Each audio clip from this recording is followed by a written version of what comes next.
Hello friends, welcome back my YouTube channel. I hope आप सब बहुत अच्छे होंगे और मैं भी बहुत अच्छी हूँ। तो आज मैं फिर आप लोगों के लिए लेकर आई हूँ एक और रेसिपी। इससे पहले मैंने आप लोगों के साथ में तिल के लड्डू की रेसिपी शेयर की थी और अभी मैं बना रही हूँ तिल की गजक। और जब बचपन में ना मुझे ये वाली तिल की गजक जो मिलती है ना मार्केट में, वो मुझे बहुत पसंद थी। उस टाइम बनाना तो आता नहीं था, बस बाज़ार से लेकर के जब भी मन करता था सर्दियों में और लेके आते थे और खाती थी। मुझे ये वाली गजक बहुत पसंद थी। तो अभी मेरे पास खोआ आ गया था। मैं गई थी बीच में अपने भाई के यहाँ पे, तो उसके यहाँ पे खोआ था तो उसने मुझे भी दे दिया था। अब कई दिनों तक तो ये रखा रहा कि मैं इसका क्या बनाऊँ क्या नहीं बनाऊँ। तो अब सोचा कि चलो तिल की जो गजक होती है ना, ये बर्फ़ी होती है, मैं वही बना लेती हूँ। तो उसके लिए मैंने 1.5 कटोरी सफ़ेद तिल लिए और उनको पहले मैंने भून लिया था। और तिल को भूनते टाइम ना गैस का फ्लेम मीडियम रखना है, मतलब स्लो ही रखना है, नहीं तो तिल जो हैं जल जाते हैं। और बस इसमें हल्की सी चटकने की आवाज़ आ जाए तो तिल समझो भुन गए। इसके बाद मैंने इनको ठंडा होने के लिए रख दिया था और आधा कटोरी से थोड़े से कम तिल को मैंने साबुत निकाल दिया था और बाकी जो तिल थी उनको मैंने मिक्सी में हल्का सा, मतलब रोस्ट दरदरा सा कर लिया था। और इससे पहले मैंने उसमें 1.5 कटोरी के करीब चीनी थी, उसको भी मैंने पीस के पाउडर सा बना लिया था, क्योंकि उस टाइम घर पे बूरा या रवा ऐसा कुछ था नहीं। और चीनी भी डाल के डायरेक्ट हम इसमें डाल सकते थे, लेकिन पीसने के बाद ना जल्दी से ही मेल्ट हो जाती है, उसमें ज़्यादा टाइम लगता है चीनी में, और पीस के डालेंगे तो कम टाइम लगता है।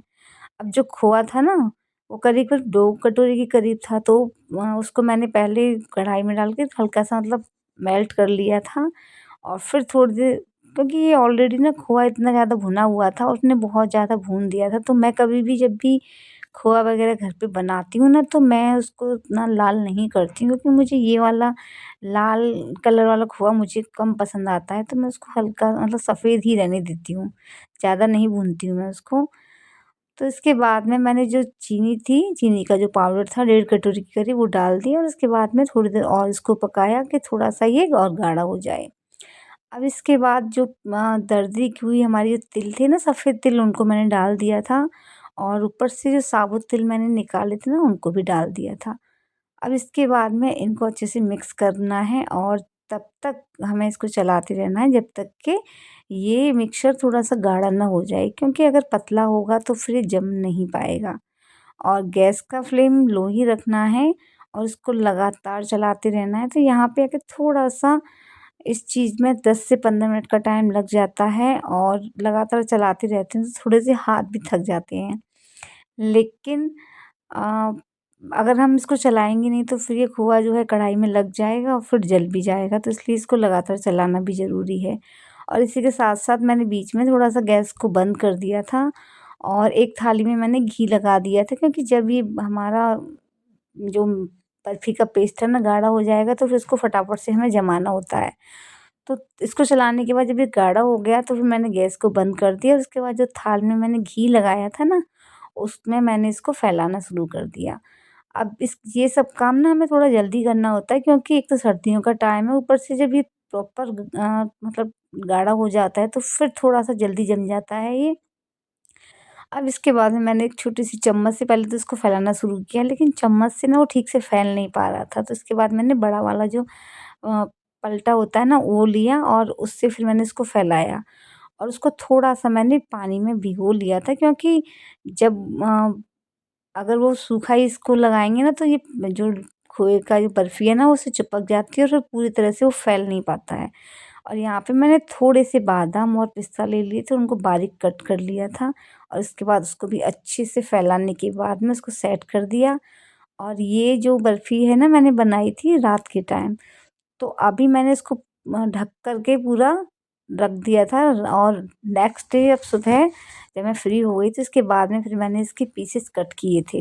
तो अभी ये बन गई है, उसको सेट होने के लिए मैंने पूरी रात रख दिया था, तो ये पूरी अच्छी तरह से, मतलब पूरी रात अच्छी तरह से सेट हो गई थी।